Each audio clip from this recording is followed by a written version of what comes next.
Howdy goons, back by popular demand.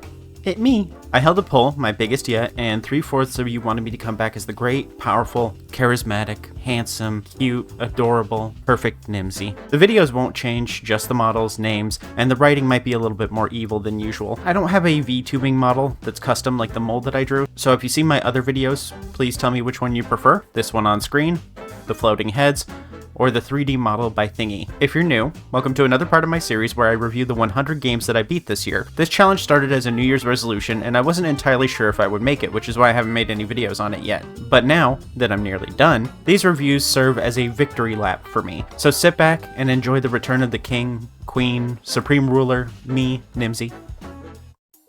Fort Meow, 2.5 hours. This is an incredibly cute, simple, and short physics game my wife Blythe found. I saw her playing it and thought, I definitely need to play this one next. The concept is simple. You play a little girl who's checking out her ancestors' attic.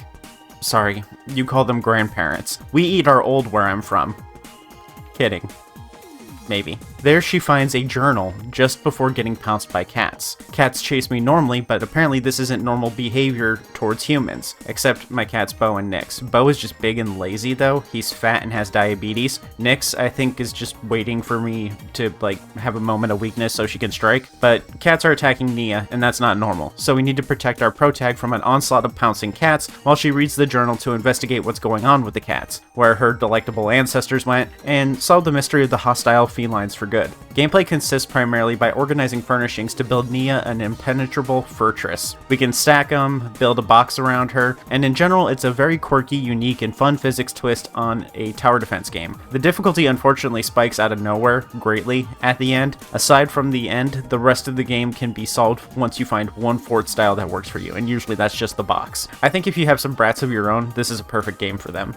Little Inferno, 3.5 hours. The devs of Little Inferno, Tomorrow Corp, are excellent at taking simple gameplay and gimmicks and elevating it with an intense and crushing corporate dystopian setting and atmosphere. I've loved their game since World of Goo, and I beat Little Inferno when it came out for the Switch, but I decided to play it again. Contrary to what my ancestors told me, may they rest in delicious sauce, I only got more leftist as I aged. So I thought I'd appreciate the themes more now, and boy do I. In Little Inferno, you play a human child who got the latest toy from Tomorrow Corp, the Little Inferno Entertainment Fireplace. You'll burn up all your toys to keep warm and have fun. Then when you're done, you'll buy more toys to burn. The game is a commentary on global warming, billionaires burning the planet just to escape it, and this was before Musk started building his rocket. Rampant consumerism, and a populace that lays back and accepts it, welcoming distractions over action. Why fight back and fix the world? It's so much easier to order more garbage that I'll tire of immediately and contribute to the apocalyptic end for us all. The message being, stop buying useless crap that's just going to break in a month. Stop paying companies to annihilate us. Stop being complacent. This is a big reason for my shift to retro gaming this past year.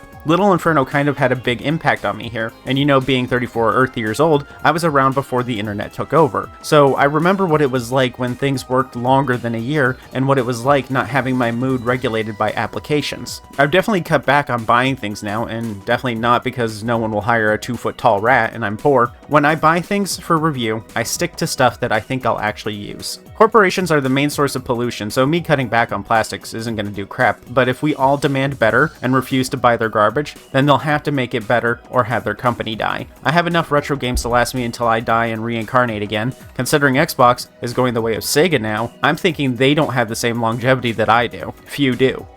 Wildermyth, 40 hours. This is going to sound pretentious, but I just got done yapping about anti-corporatism, so what's wrong with losing a few more of you? If you leave, you're probably too weak to help me take over Earth anyway. Anywho, Wildermyth isn't a game, it's an experience. Ooh, how pretentious. A storytelling engine. It's digital Dungeons and Dragons, and you don't even need a dungeon master for it. Some of the best moments I've had this past year have come from this game, and I bought every DLC for it since. Me and the 3 people that I hold hostage have all played this extensively, and the best parts of it is the characters, references, and the in-jokes that we've all built from this game. So to sell you on this, let me tell you the story of my first character, Gulata Amber. Gulata is a character that I made in this game. In her first story, she helps save the world and settles down with another hero from the party. I don't remember how they fell in love for each other, but it developed a little slow and then ramped up towards the end. In the next campaign, we brought over our characters from the last one because we wanted to continue their story, and it's cool that you can do that you can bring characters from previous stories into future adventures. course, continuing the legacy of their heroism. So I brought over Gulata, her husband, and their kids. Gulata didn't remember much of her original family before this current family, and starting this family made her wish that she knew them better,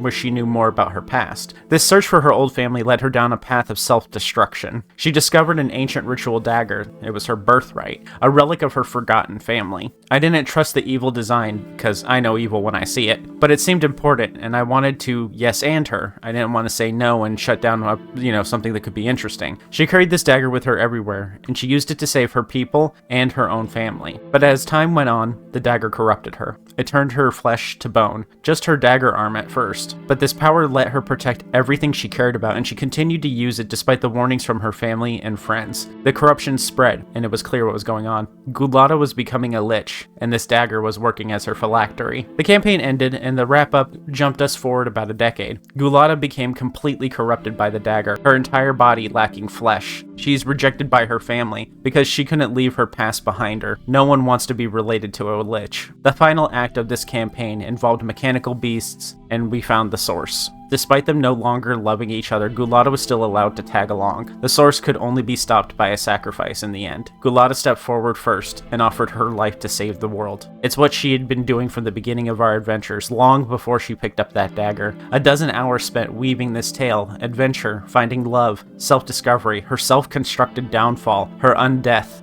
banishment. I got to witness her entire life over the course of this game. Now, even when her family rather forget her, she still offers herself as a sacrifice to save them all. I allowed it, and I haven't used her since. I'm allowed to play her again, I just choose not to. This ending was perfect. That dagger took everything from her, except one thing: her real self, her heroic self.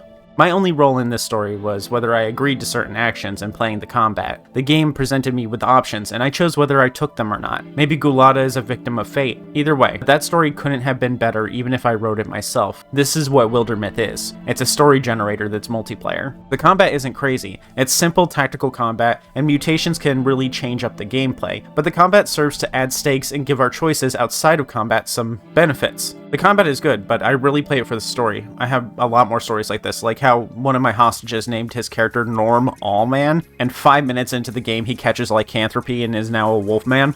Or how his wife, who was once a normal woman, who is now turning into a fire elemental. It must be difficult for them to get too close to each other. You can still smell the burnt hair on the wind. Get some friends together, and I insist, come up with funny voices for your characters. Read all dialogue aloud, get attached, and most of all, always say yes. SteamWorld Dig, 4.5 hours. After having just played a game about digging a hole, this was really nice. Both are about digging and reaching the bottom. Both involve converting ores to cash, then upgrades, but this has a story, a final boss, lore. There's a setting, themes, tons more upgrades, a leveling system, and it is 4 times longer. It's funny how much simpler this is in every regard, but had depth where it needed to be, and it came out 12 years before digging a hole. I will say, though, that SteamWorld at times does overstay its welcome, and I think it's still not deep enough with its upgrades. It can also be very repetitive. Halfway through, I found myself trying to be done with the game as fast as possible. I played it in one sitting, and I really recommend that you don't do that. I'm looking forward to the rest of the series. I love how every other game is a different genre while still being in the same universe. It's a skippable entry, though. Dig 2 will fill you in on the events. SteamWorld Dig 2, 8 hours. Like the first, but better in every possible way. More story, better narrative, more characters, more dynamic and interesting gameplay, more environments, more unique blocks, more mechanics, just better in every possible way. The final boss is also nuts. The main thing that makes this one more interesting is the way they expanded on the gameplay. Before you had just a drill and pickaxe, but with the addition of bombs you can shoot, use jetpacks, and 2 has more intelligent and better stage design. This is just everything SteamWorld Dig should have been. Perfect length. By the time you're tired of the game, it's already done. That's all for this one now. I hope you dug those last 2 entries. If you did, make sure to tip your Overlord with likes, subs, and ancient forgotten artifacts that twist and warp the body into horrid forms. Bye!